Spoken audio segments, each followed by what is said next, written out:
तर hello hi सगळ्यांना बरं का. ते हॅलो हाय सगळ्यांना म्हणण्याच्या ऐवजी दिमागात कुठंतरी चाललं जय भीम, जय लहूजी, जय जोहार, जय फलांगण दिसताना आपल्याला नग का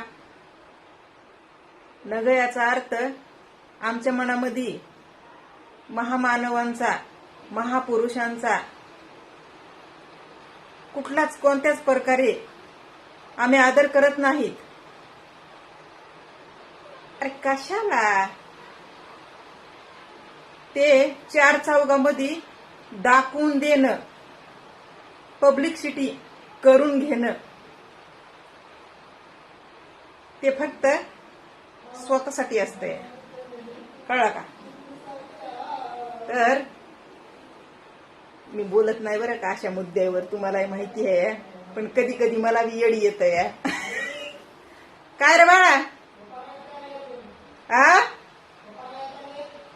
पप्पा नाही का आले? आणि येते ना आता, फोन येईन पप्पाचा. तर मी नाही उचलणार बघ, मी आता व्हिडिओ काढायले. हा हा भाजीला काही घेऊन या म्हणावा केला तुला तर आपल्या भारतामध्ये बरं का, पूर्ण भारतामध्ये जे चाललंय ते बघून कुणाकुणाला वाटतंय भारत मुक्त आहे,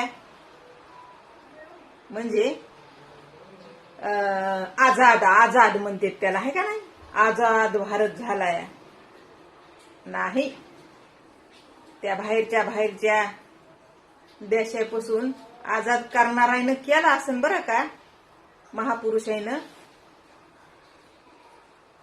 पण ह्या भारतातली भारतातच गरीबानं गरीब राहायचं, पैशावाल्यानं पैशावालं राहायचं, म्हणजे कुबीर भिकारी हे भेदभाव सर्व सामान्य असे सगळ्यांना चांगला आनंदात खावावं, ह्या गोष्टी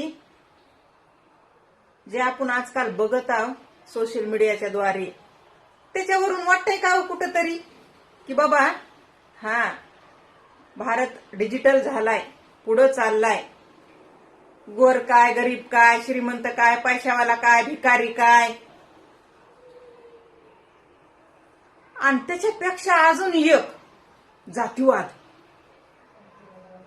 अहो हे मागासवर्गीय मधल्या त्या दोन जाती, माझी एक आणि मातंग बांधवांची एक, ह्या दोन जाती भावाभावासारख्या सोबत एकत्र कुठंतरी दिसून येत होत्या, नाही का? बघा, भाऊ भाऊ असते तर पण बायकाच्या पुढं लाचार झालेले, ते भाऊ भावाला कितीही त्याच्या मनामध्ये इच्छा असली ना की समजून घेण्याची, मदत करण्याची, अडीअडचणीला उभं राहण्याची, पाठीशी खंबीरपणे, किंवा मोठ्या भावाने लहान भावाचा लाड पुरवण्याची, ह्या अशा गोष्टी लग्न झाल्याच्या नंतर त्या बायकाच्या पुढं ते मनातली मनातच ते मारून टाकावं लागतंय. मन मारायचं म्हणते त्याला.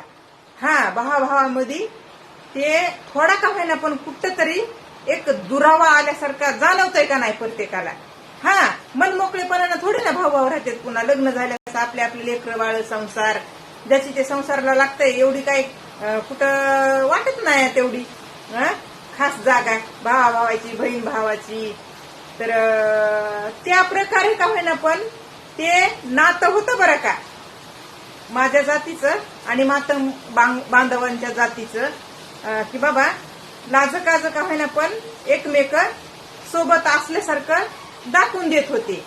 त्याच्यामध्ये हेतू कसला असू द्या, कुठला असू द्या, कोणताही असू द्या, ह्या देण्या घेण्याचा म्हणा की एकत्रित येण्याचा म्हणा की काही बी म्हणा. पण आता जग जाहीरच बाई, एवढा विरोध लावून दिलाय, एवढं लावून दिलंय म्हणताना एकमेकावर चढविलं या. आणि त्यामध्ये समजदारी तर कुणीच दाखवी नाही बरं का, कुणीच दाखवी नाही. म्हणजे पहिली गोष्ट बघा, मी ज्या जातीतली आहे ना त्या जातीला मी बैमान कधीच होऊ नये, कधीच. अगदी उच्च जातीत असू द्या, एकदम खालच्या जातीत असू द्या, जातीमध्ये जन्म, आता जन्म होताना माहिती नसतंय कुणाला कुण्या जातीत जन्म घ्यायचा आहे ती, पण ते जन्माला आल्याच्या नंतर पुन्हा हे सगळं फॉलो करावं लागत आहे समाजासाठी. हा, आणि समाजासाठी फॉलो करणं खरंच गरजेचं आहे हो काम. तर बघा, अहो माय, आपल्या समोरच एक असे विचार उभा राहते की समाज, आपण समाजाच्या बाहेर पडलो किंवा आपल्याला समाजाच्या बाहेर काढलं तर दुसरा समाज आपल्याला किती जवळ घेणार आहे, हे मोठा प्रश्न आहे बरं का. हा, दुसरा समाज आपल्याला किती जवळ करणार आहे. आपल्याला आपल्या समाजानं बाहेर काढलं किंवा मग आपण आपल्या समाजाच्या बाहेर निघाला तर मग ते आपण दुसऱ्या समाजाचे किती होणार आहोत, हाय का नाही मोठा प्रश्न. हा, आपण आपल्या समाजाचे नाही घालावं तर दुसऱ्या कुण्या समाजाचे कसे काय होऊ शकतात. हा, होऊ शकत नाही. ते उगा एक काय असतंय माहितीये का, झलक म्हणतात ना ती, ह्या सोशल मीडियाची भाषा म्हणलं तर ट्रेडिंगला येतंय कोण कोण कसं, कोणत्या कोणत्या कोणत्या पद्धतीनं बरं का. तर अशा गोष्टी असतात. पण आपल्याच जातीच्या विरोधात आपण जायचं ते तर डॉक्टर बाबासाहेब आंबेडकरांनी कधीच केलं असतं. त्यांना जर करायचं म्हणलं असतं तर असं ऐकण्यात आहे की जेव्हा डॉक्टर बाबासाहेब आंबेडकर जिवंत होते तेव्हा त्यांच्या जातीतले, म्हणजेच आता आमच्या जातीतले लोक डॉक्टर बाबासाहेब आंबेडकरांना असा किंचितही सपोर्ट कुणीच केलेला नव्हता म्हण, समजून घ्यायला तयारच नव्हते म्हण, डॉक्टर बाबासाहेब आंबेडकरांवर विश्वास टाकायला तयारच नव्हते म्हणा हे मागासवर्गीय लोक. तर हे आता डॉक्टर बाबासाहेब आंबेडकरांनी असं कुठंच आढळून येत नाही की जातीवाद घडवून आणण्यासाठी काहीतरी संघर्ष केलेला आहे, जातीवाद मिटवण्यासाठी संघर्ष केलेला, हेच ऐकत आलो बरं का आम्ही. आता म्हातारे होत आलोत ना आम्ही. हा, इथपर्यंत तर आम्ही जातीवाद मिटवण्यासाठी संघर्ष करत आलेले डॉक्टर बाबासाहेब आंबेडकर. पण आत्ताचे हे म्हणजे काय म्हणायचं हो त्यांना, पुढारी म्हणायचं, पुढारणी म्हणायचं का, मग त्या नावाखाली एक धंद्यावाल्या म्हणायचं, ते नाही का ठेकेदार म्हणते तर, त्या समाजाचे ठेकेदार, जातीचे ठेकेदार, तसं मग धंद्यावाली म्हणलं तर जमत आहे का नाही. आता राजकारणात बी तेच चालू आहे ना. हा, फायदा जिकडं आहे तिकडं घुसायचं. काय हाय का ह्या शब्दाला कुठंतरी अर्थ, मान काहीतरी कुठंतरी दिसून येतंय का. आता स्वतःची जात माझ्यानी सोडायची आणि उगाचच माझं नाव मोठं होण्यासाठी दुसऱ्या कुठल्या तरी जातीला हातात धरून त्या जातीची वाहवाही करायची आणि तिथून पुढचा प्रवास आता बघूया आपण बी काय काय होतंय, कसं कसं होतंय, किती होतंय, कुठं होतंय. पण हे सगळं करताना असं तुम्हाला कुठं आढळून येतंय की सर्व जाती समान समजून सर्व जातींना एकत्र करण्याचा प्रयत्न होताय, कुठं आढळून येतंय तुम्हाला. अरे माझ्या जातीमध्ये अशा काही सुशिक्षित एकदम कितीतरी डिग्र्या हातात घेऊन फिरणार नाहीत. भीमाच्या वाघिणी, माझ्या जातीतल्या भीमाच्या वाघिणी अरे तुम्ही त्यांना ओळखाय सुद्धा तयार नाही का? कधी ओळख सुद्धा दिलेली नाही आतापर्यंत.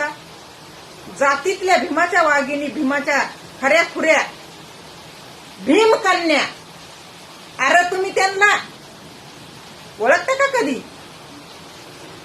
कोण किती आपल्या समाजासाठी, त्याच महामानव महापुरुष डॉक्टर बाबासाहेब आंबेडकरांच्या अशा जिथे विटंबना होते, जिथे अन्याय अत्याचार होतो, त्याच विचारधाराने चालणाऱ्या आया बहिणी, अशा म्हाताऱ्या झालेल्या तरुण, अशा अभ्यास केलेल्या अभ्यासू. अरे काय रे, एका जातीला मागं पाडण्यासाठी त्या जातीतून उचलली आणि डोक्यावर ठुलीन मिरवायला फिरवायला. काय तुमची ठू,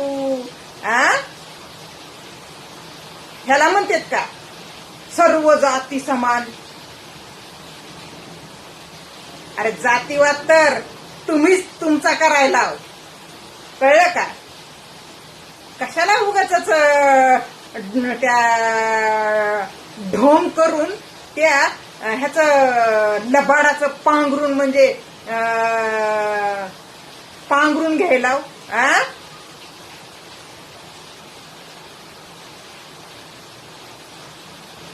आता आजची गोष्ट म्हणजे आज किंवा रात्री काल झाला असेल ना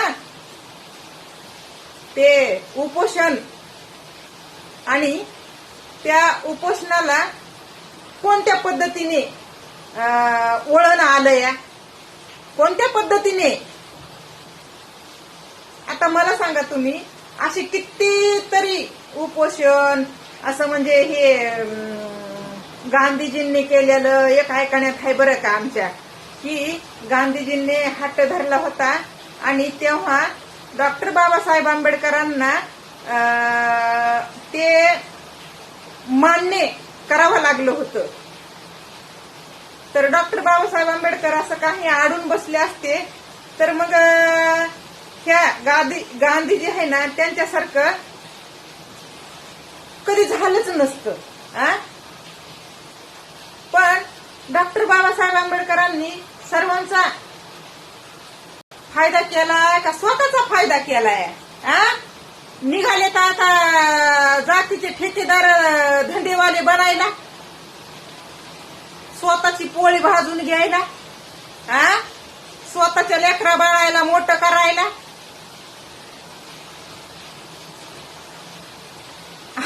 मी एक व्हिडिओ बघितला बरं का. मी असे मुद्दे घेऊन येत नाही, मला माहिती आहे ह्याच्यामध्ये जाणं स्वतःची किती म्हणजे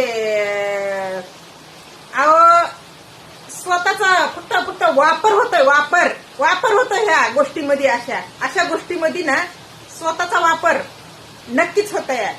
कशाला आपण बारा भानगडीत पडायचंय? आता तुम्हाला कोणाला वाटत असं ना मग कशाला बोलायलीस?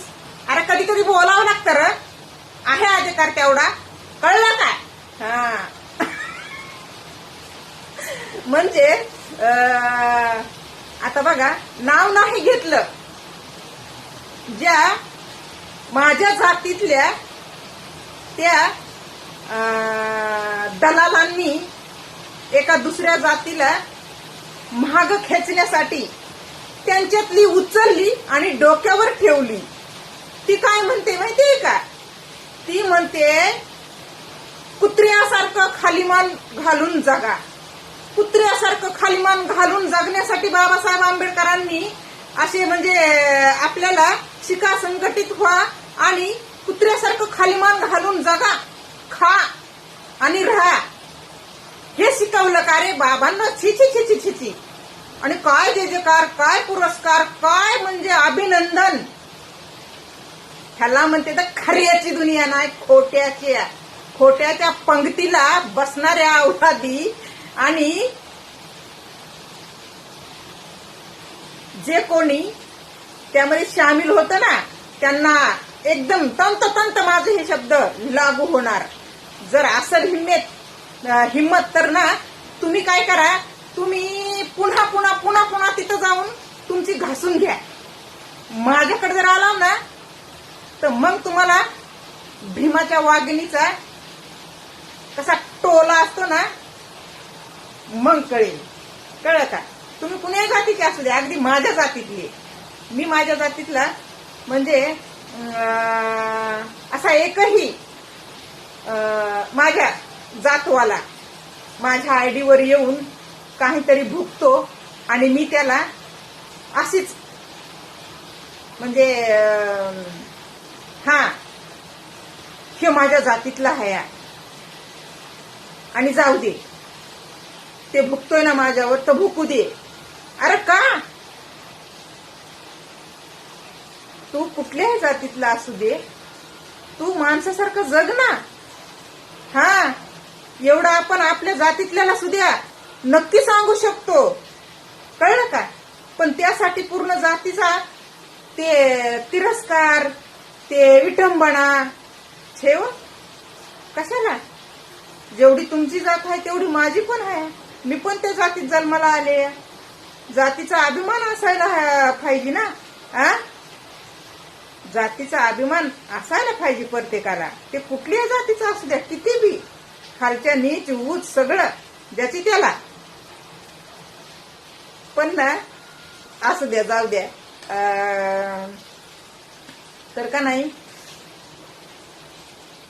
असं हे आत्ताचं जे प्रकरण आपल्या समोर आलंय ह्या शिक्षणासाठी, युवा पिढी, मुलं मुली, बरेच लोक मी जे मुद्दे घेऊन येत असते ना ते फालतूगिरी आहे. हे मला तुम्हाला माहिती असू की नसू, पण मला माहिती आहे.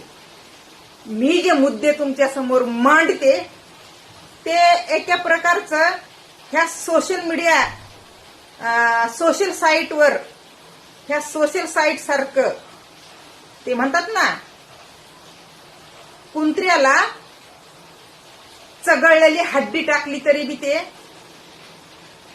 शांत होतो. कळलं का? तशी ही सोशल साईट आहे. आणि मग काय हरकत आहे? मी जे मुद्दे घेऊन येत असते ते ह्याच समाजाला, ह्याच जगाला, ह्या सोशल मीडियाला निगडीत आहेत. मला माहिती आहे ते मुद्दे चांगले तरी कसे नाही म्हणावा. त्याच्याशिवाय तर जीवन नाही आहे लोकांचं. आयुष्य कुणीतरी जगतंय का त्याच्या विना? सांगा मला. जर ते महत्वाचं नसतं, इम्पॉर्टंट, तर मग हे लोक असे लोकांच्या आया बहिणींना, बायका पोरांना, छोट्या छोट्या चिमुकल्यांना शिकार कधीच बनवलं नसतं. कधीच बनवलं नसतं. पण त्या प्रत्येक गोष्टीला कुठे ना कुठेतरी अर्थ असतो. अर्थ. कळलं का?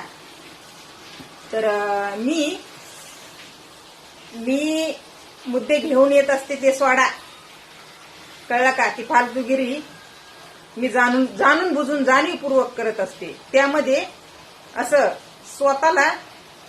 स्वतःचं ट्रोलिंग जरी झालं तरी बी खर्चीकरण कधी करून घेऊ शकत नाही मी. त्याच्यासाठी ते मग त्या मैदानात उतरावं लागतं, स्टेजवर जावं लागतं, फलानं दिसताना असतं ते पुन्हा. तसं आपण नाही. आपण चार दिवाराच्या आत घरात आहे मी माझ्या नवऱ्याच्या. पण मुद्दा तर गेला दुसरीकडेच. माझा मुद्दा काय होता? आता ह्या तरुण पिढी, जे मुलं मुली सुशिक्षित बेकार आहेत ना, सुशिक्षित बेकार, त्यांना कुठलाही रोजगार नाही. त्यांना कुठलंच साधन म्हणजे पुढे त्यांच्या भविष्यामध्ये त्यांनी कसं जगायचं ह्याच्यावर मला बोलायचं होतं. लढाई जे लढतंय ना त्याला असं चित केलं जातं. ह्याचा अर्थ सगळ्याला कळाला असेल. आता गरिबांना गरीब राहायचं, श्रीमंतांना श्रीमंत राहायचं. जसं की ते काम वाटून दिले होते ना, कुणा म्हणते तर देवानं, कुणी म्हणते तर बामणानं, कुणी म्हणते तर कुण.